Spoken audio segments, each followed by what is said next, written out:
Hey everybody, it's Julie again. This is a companion video to my previous video, which was about the questions that are less frequently asked when you're querying agents. And today, I'm going to cover what happens after you've already got an agent and you're going to be on submission to publishers. So these are the questions I've heard people asking, not all from people who already have agents, but some of them from people who have recently gotten signed to an agent, and they're wondering, what's up with this submission process? What's it like to have your work being considered by publishers, and questions about various aspects of it that aren't as often discussed. This is actually something that doesn't get discussed in blogs and on help sites quite as much, partly because it doesn't happen quite as often, and partly because there's so much hush-hush stuff going on behind the scenes that you're really not supposed to talk about, because publishers may be looking at your social media and whatnot, and you kind of want to keep the details under wraps. But I'm going to address some of these questions that people have been asking me, and we'll see if I can shed some light on the whole process. Now, when I'm talking about being on submission, this is in the context of you've gotten an agent and the agent is now pitching your book to editors at publishers.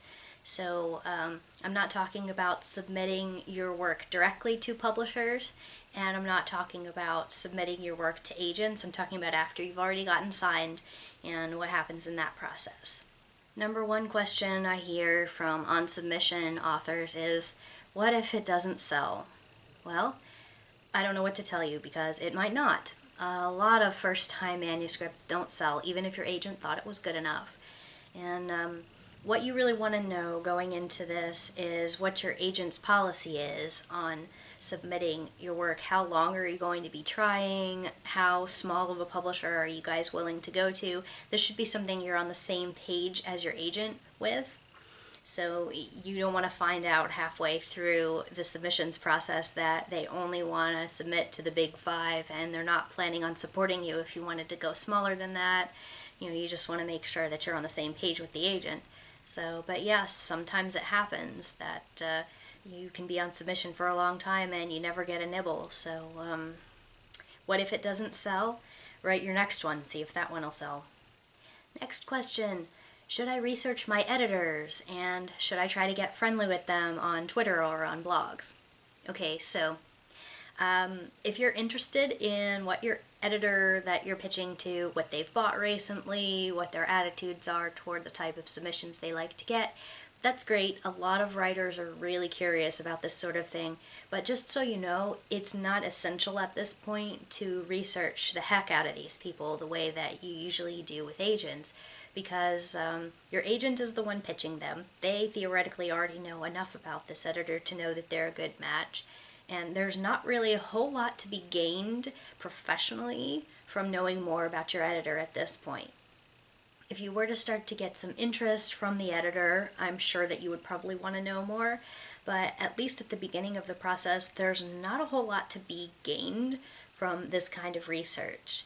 So some people really just like to get curious about the people that are reading their work. There's nothing wrong with that, but yeah, there's not really a professional advantage. So if that sort of thing kind of makes you go a little bit off the wall, or messes with your mind, then no, you don't have to do it. So but definitely don't go getting friendly with them on Twitter or on their blogs once they start considering your writing. It's okay if once in a while you cross paths on the internet, or you answer a response from them without realizing, oh, this is the person who's reading my work. There's not really anything like taboo about talking to them. It's not like there's a silence order on you, but I would definitely want to avoid seeming like a stalker or like you're breathing down their neck. That may be considered to be inappropriate by the editor, depending on how they feel about contact through social media. So the rule of thumb there is if you're wondering whether it would be appropriate, it probably isn't. So err on the side of caution there with your contact with editors. Okay, so similar to the last question, how should I behave online while I'm on submission? Well, similar to a lot of agents, there are a lot of editors who will Google you if they're getting serious about your work. Partly that might just be to make sure that you haven't published this manuscript in whole or in part anywhere that would preclude them from purchasing your first worldwide rights, but also to make sure you're not about to be a PR nightmare for them.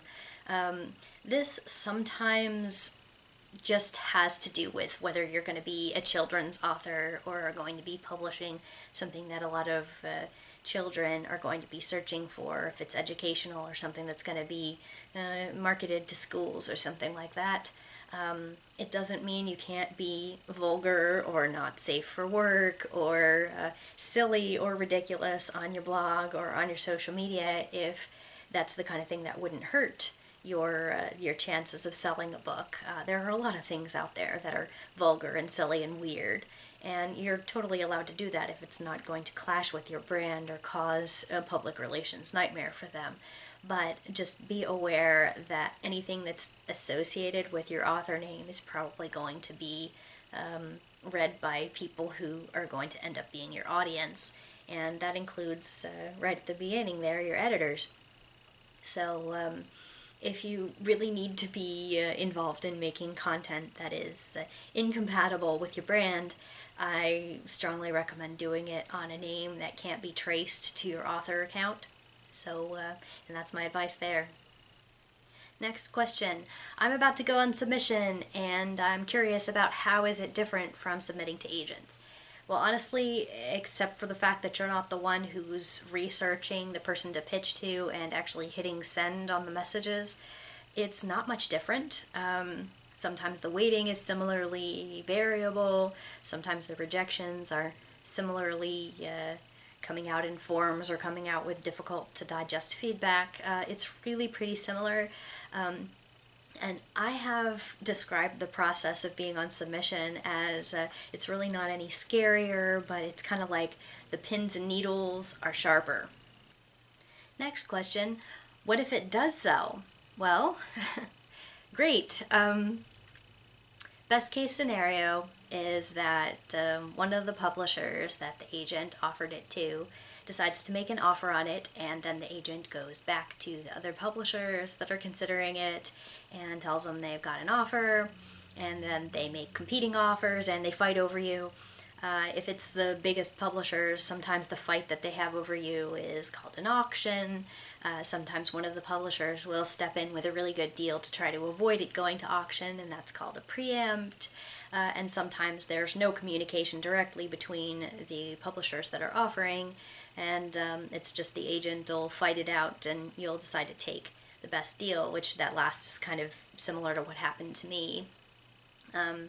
Most of the time it's just one publisher offers you a deal and you take it. Next question, what information should the agent be sharing with me while I'm on submission?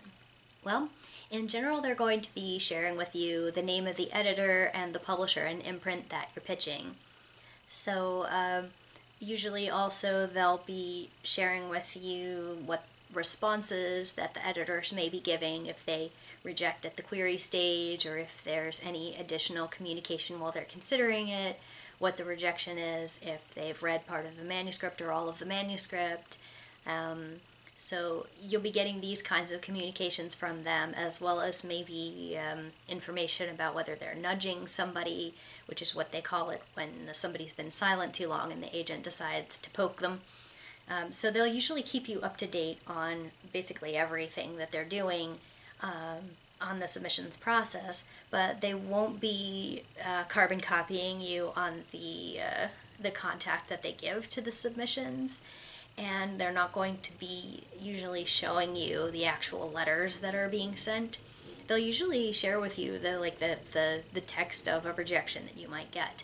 So really a lot of it is very individual. If you prefer not to know anything about the submissions unless it's a positive, you can discuss that with your agent and say, look, I don't want to know anything about what's happening until I get an offer.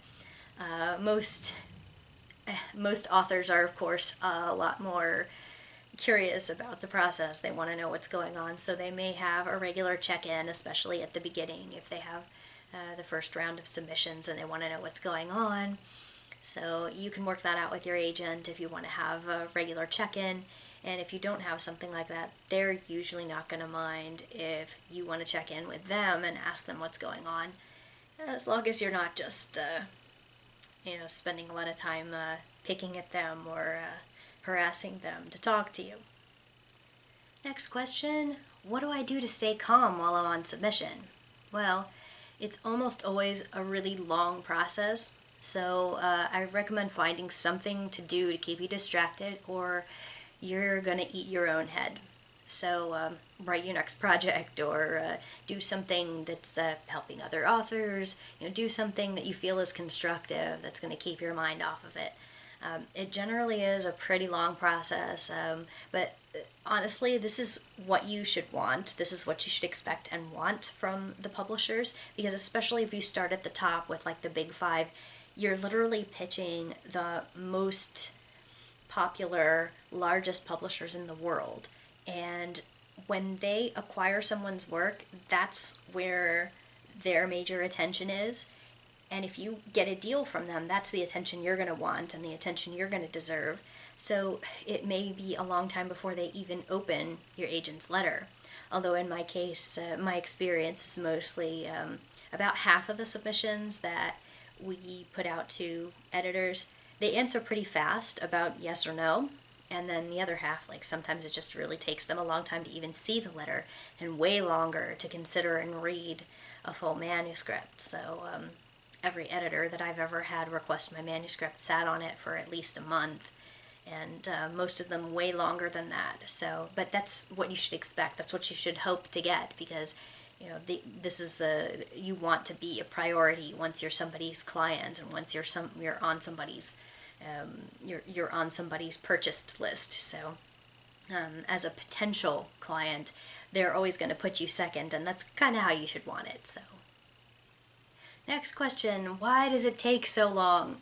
Well, besides some of the stuff that I've just said, you got to understand you're kind of joining the end of what is probably a very long line. And also, by the time you get to the front of that line, it's because editors rarely decide to offer you a contract on their own.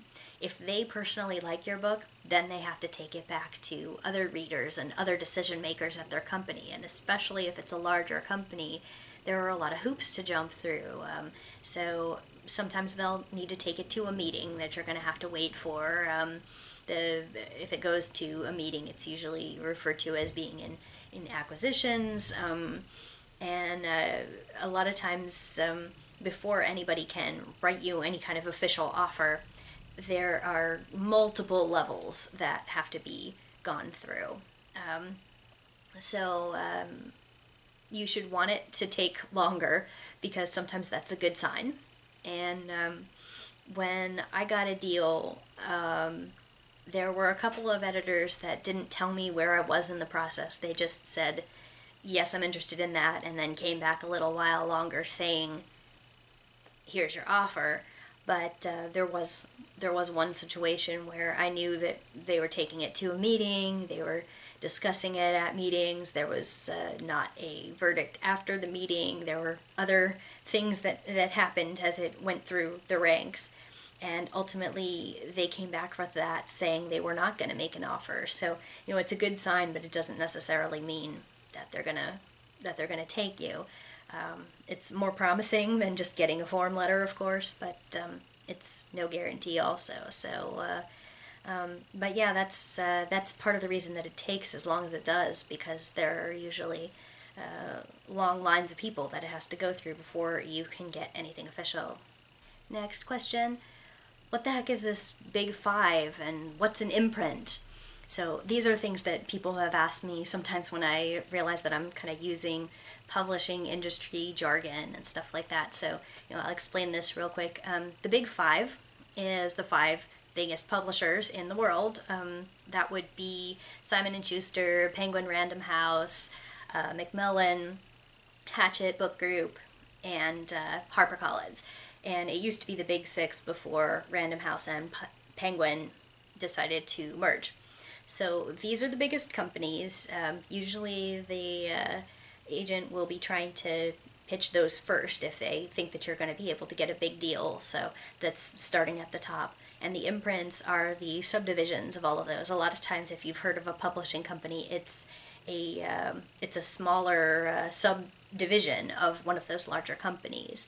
And then, of course, there are mid-size and smaller publishers that don't belong to any of the big five. Those are independent. So, the reason that you should care about knowing these is that your agent should not be submitting to two imprints of the same parent company, because then it would be counterproductive for them to fight over you. So, but it is possible that if one editor at an imprint says no to your book, that an editor at a different imprint of the same parent company might still say yes to you. So, next question. What should I do next if my book doesn't sell? I don't know, cry a lot? No, honestly, the best answer is always to be working on your next project. There is a good chance the first one won't sell, even if the agent liked it, and your second book may be better than your first. It's possible that you'll improve in the process of writing another one. It's possible it may just happen to be more suited for the market when it hits.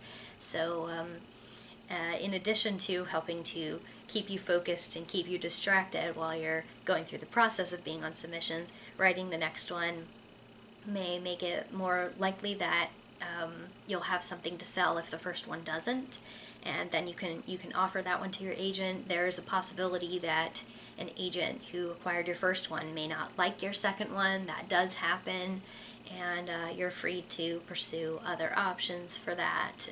It's possible to pursue separate representation if there's a reason why your agent doesn't want to represent your second book, even if they're representing your first. And then also, sometimes if it's your second but not your first book that sells to a publisher, they often offer book deals that are 2-book deals, 3-book deals, and they may end up picking up your first one anyway. So be prepared for that, but you'll always be better prepared for a career as an author if you're always working on the next thing.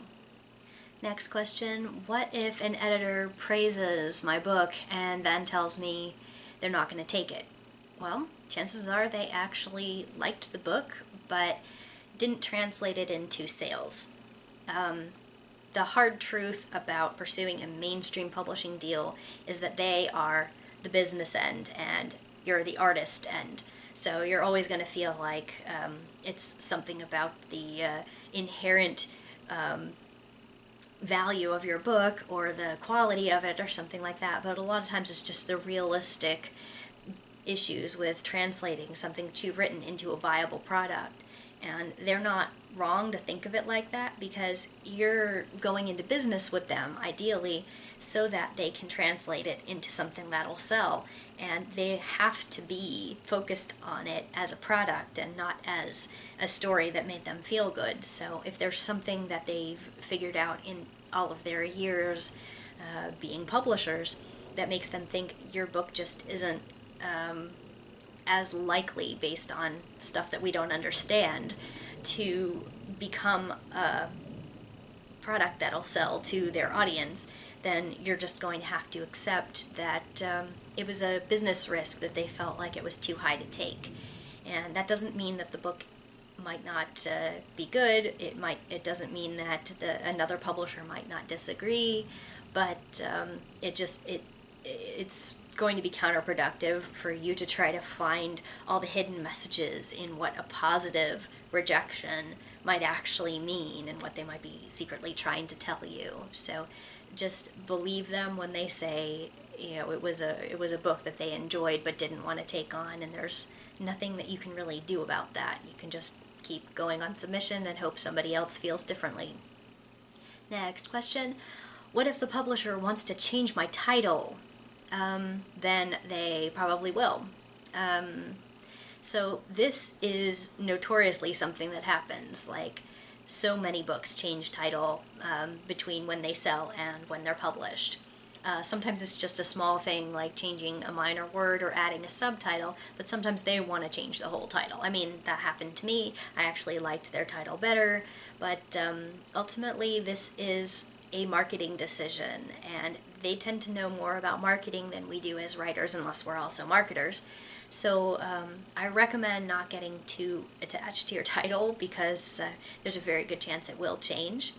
And if you're determined to hang on to every aspect of your book and aren't open to change, then mainstream publishing probably isn't where you want to be, because you're going to be faced with a lot of these things. Similar situation would be you don't get to decide what goes on the cover. You may actually be asked for input, and of course they'll want you to like it, but this is not the major situation that they're dealing with, is whether the author likes it. It's something that they develop as a marketing device, and that's what you're supposed to be trusting them to do. And the title, I'm afraid, is part of that. So don't get too attached to it, and don't be too surprised if after a book sells they suggest a change of title, because it happens all the time. Next question. How do agents pitch books to publishers? Well, in my experience, most of the time it's electronic communication. They'll take some document that's very similar to a query letter and maybe add some stuff like a synopsis or maybe some marketing information, and they'll pitch it through an email. And then best case scenario, they write back, they ask for the book, they read it. There's not a point where usually that the writer will be talking directly to the editor until or unless there's an offer on the table. Personally, I've never even spoken to my editor on the phone. We've only exchanged emails, and some of those emails at the beginning involved my agent as well. So there are situations where, especially if an agent has an ongoing relationship with certain houses or certain editors, they may pitch it to them on the phone, they may pitch it to them in a meeting, they may be seeing them for a different reason and they decide to bring it up. So sometimes they meet at conferences, stuff like that. But I think still the most common way that agents pitch books is very similar to the way that unagented authors are pitching books to agents, through electronic communication. Next question. Oh my God, I've been on submission a long time, and everybody I know that's an author got a book deal in way less time, and am I never going to get a book deal? And oh my God. Questions like this, I see this a lot of people comparing themselves to other people who, had these fantastic things happen in very short amounts of time, and they sound as fantastic as they are because they're not the norm. It actually is more common to wait a really long time and to not get a huge fanfare when something does happen for you. It's really heartbreaking, I'm not going to lie, to have to see all these people celebrating in your social circles full of writers and feel like, oh, when is it going to be my turn? And it never seems like it is your turn. But what I recommend is try not to feel guilty about being jealous about things like that, feeling impatient and whatnot, but try to separate those feelings that are completely valid for you to feel from your happiness for your friends and acquaintances that are getting their book deals. I mean, you don't want it to be like when you announce your book that a bunch of people are going to be jealous or bitter about you getting your turn.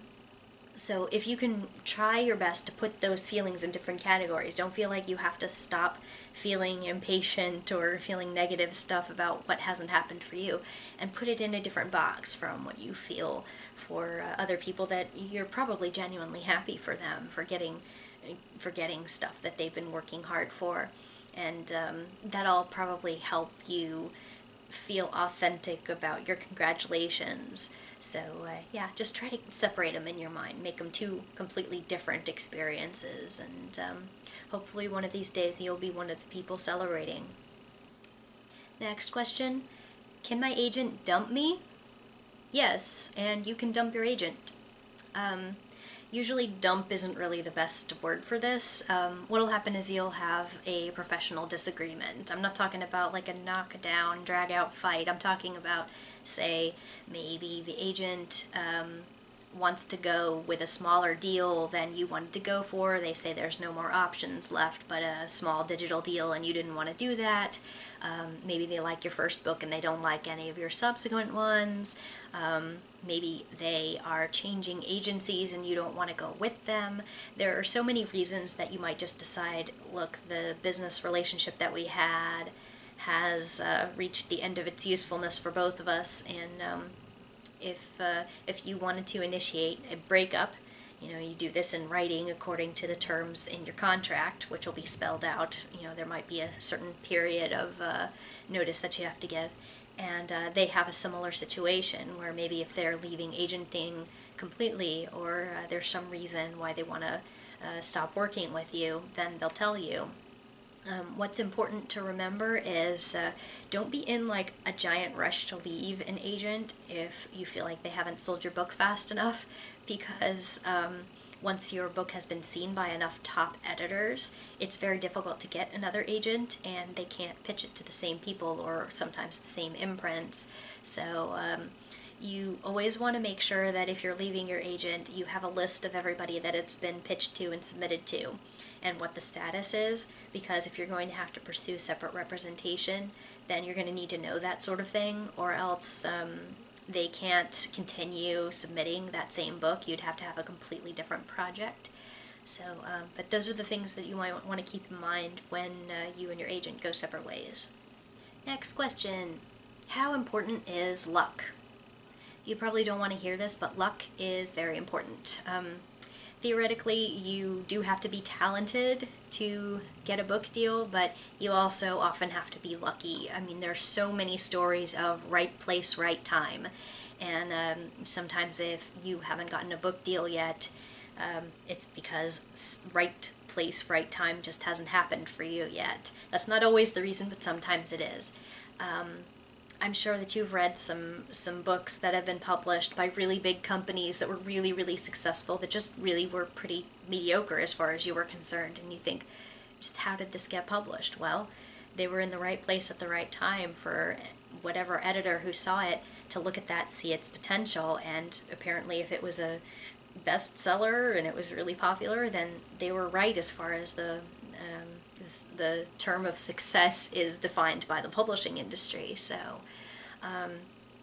what you have to do is just don't get discouraged, and realize that your right time, right place could be around the corner, and the more times you write a book and the more chances that you develop for yourself for your book to be considered by professionals, the more chance you'll have of hitting that sweet spot. Next question.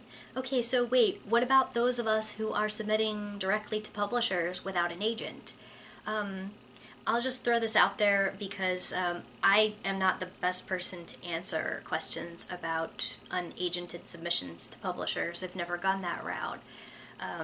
But what I do know about it is, number one, you're probably going to wait a little bit longer for a response than you would if you were agented. And secondly, you'll probably not get as good of a book deal. This is just truth.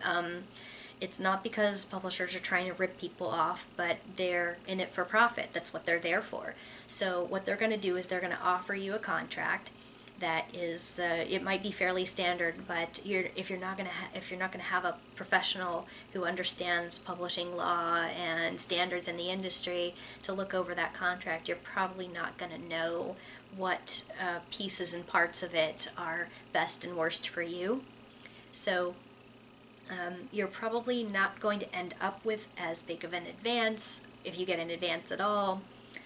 You're probably not going to end up with quite as favorable terms, and you're probably not going to get top billing, like you're not going to get chosen as maybe a featured title for your catalog, stuff like that.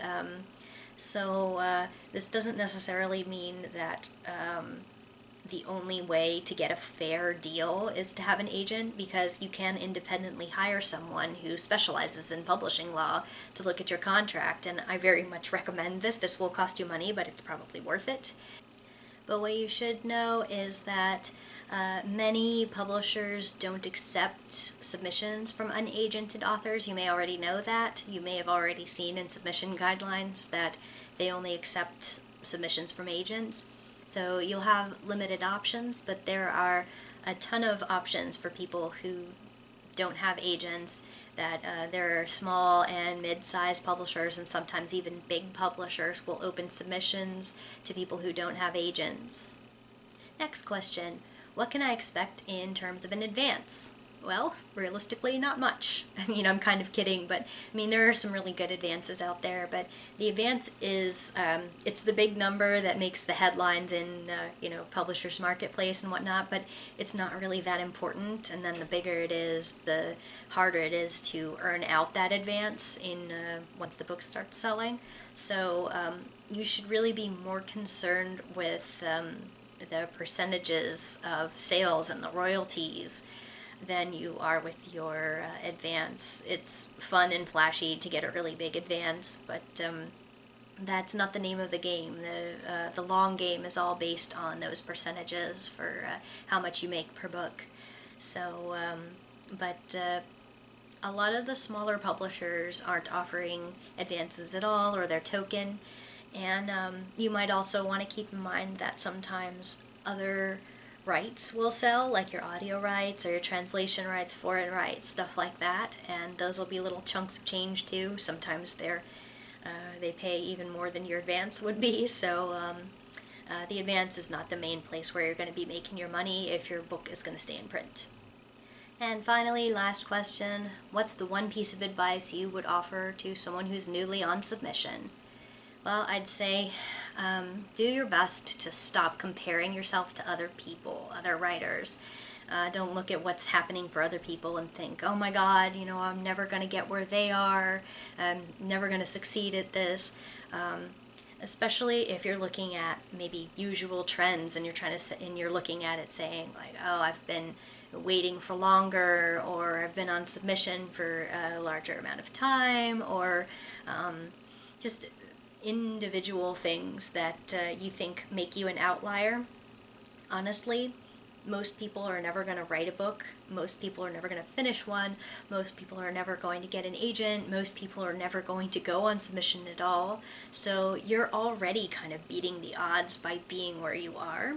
And there's no reason that your situation is going to have to look like everybody else's just from this point on for you to become successful. So I would also say, just in addition to not comparing yourself so much with other people, focus on why you're here, why you're doing this. The focus should be on why you love to tell stories. Continue to tell those stories. This is what makes you a writer. And just make sure you keep doing the thing that you love, because if you make it all about will this sell and start focusing so much on the business aspect of it, you'll forget why you became a storyteller. You'll get out of touch with the part of yourself that loves to be an artist, to be a creator of these worlds that you are spinning out of nothing. So focus on that when the outside world becomes overwhelming, and best of luck to you. So that about wraps up my less commonly asked questions that I felt needed to be addressed about the submissions process for authors who are finding themselves newly there or want to be there someday. But if you think up any others that you're having trouble finding a good answer to, feel free to leave them in my comments and I'll see what I can do about addressing them. Thanks so much for watching.